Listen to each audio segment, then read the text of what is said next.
శ్రీమాత్రే నమః. శ్రీ జగద్గురు ఆది శంకరాచార్యులు వారు రచించిన సౌందర్య లహరిలోని 4వ శ్లోకం ఇప్పుడు చూద్దాం.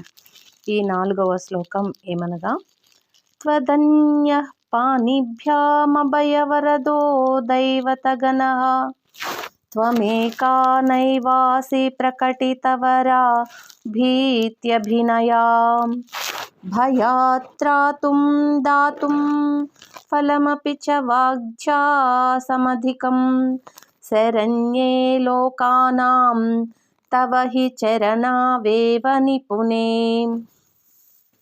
ఈ శ్లోకం యొక్క అర్థం ఏమిటో ఇప్పుడు చదువుకుందాం. సకల లోకములకు దిక్కైన ఓ తల్లి, నీకన్నా ఇతర దేవతా సమూహం తమ చేతులతో అభయ వరద ముద్రలను దాల్చి ఉన్నారు. అయితే నీ ఒక్కదానివే వరాభయ ముద్రల అభినయాన్ని ప్రకటించటం లేదు.